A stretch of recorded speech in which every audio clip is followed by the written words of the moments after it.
1000 ரூபாய் தருவோம் என்று ஏமாத்தி விட்டார்கள். போன பொங்கலுக்கு ரூபா கொடுத்தாங்களா? இல்லை. ஆனால் அதுக்கு முந்தைய பொங்கலுக்கு ரூபா கொடுத்தாங்க, பாராளுமன்ற தேர்தல் வருது அப்படின்னு தெரிந்தவுடன்.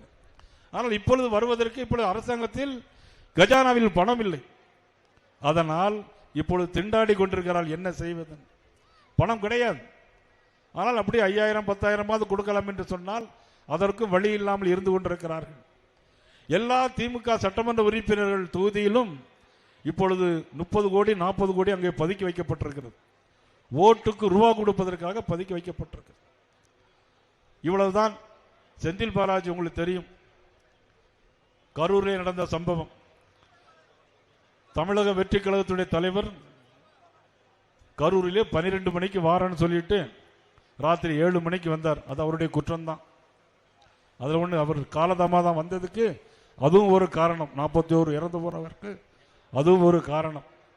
வந்த தமிழக வெற்றி கழக தலைவர் மைக் எடுத்தார் கையில். மைக் எடுத்துட்டு 10 ரூபா பாட்டிலுக்கு 10 ரூபா பாட்டிலுக்கு 10 ரூபா பாட்டிலுக்குன்னு பாடினார். அவ்வளவுதான். லைட் ஆஃப் ஆச்சுது. லத்தி சார்ஜ் நடந்தது. இறந்து போனது 41 பேர். பெற்ற தாயினுடைய கண் முன்னாலேயே 3 வயது குழந்தை, பெற்ற தாய் முன்னாலேயே 10 வயது சிறுவன் சாக்கடைக்குள்ளும் விழுந்து இறந்து போனவர் 41 பேர். உடனடியாக முதலமைச்சர் வருகிறார். கரூருக்கு வந்து 41 பேரையும் இரவோடு இரவாடாக போஸ்ட்மார்ட்டம் பண்ணி காலை 5 மணிக்கெல்லாம் திரும்பி சென்னைக்கு போய் விடுகிறார். யாரை காப்பாற்றுவதற்காக? லாக்கா இல்லாத அமைச்சரை காப்பாற்றுவதற்காக? தமிழ் மக்களை காப்பாற்றுவதற்கு ஒரு சிரத்தை எடுத்திருப்பார்களா இவர்கள்? ஒரு சிறு சிரமத்தை கூட எடுத்தது கிடையாது. தன்னுடைய மகன் துணை முதலமைச்சரை முதலமைச்சராக்க வேண்டும். அதுதான் நீங்க இறுக்கி பிடித்துக் கொண்டிருக்கிறார்கள். இங்கே நான் ஏற்கனவே பேசும்போது சொன்ன ஒரு காலனியில் குடிப்பதற்கு தண்ணீர் இல்லை, கழிவு சாக்கடை ஓடுகிறது காலனியில். ஆதி திராவிட மக்கள் அதிகமாக வாழக்கூடிய காலனியில்.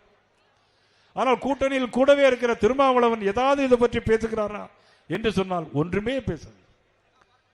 அவர்களுக்கு தேவையெல்லாம் அவர்கள் சட்டமன்ற உறுப்பினர்களாக வர வேண்டும். ஸ்டாலின் அவர்களுக்கு சால்ரா அடிக்க வேண்டும்.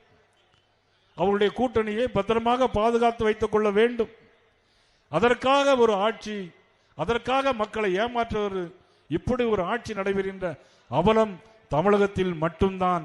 அது மதிப்புக்குரிய ஸ்டாலின் அவருடைய ஆட்சியில் தான் இப்படியெல்லாம் நடைபெறுகிறது. இதை கண்டிப்பாக மாற்றியே ஆக வேண்டும்.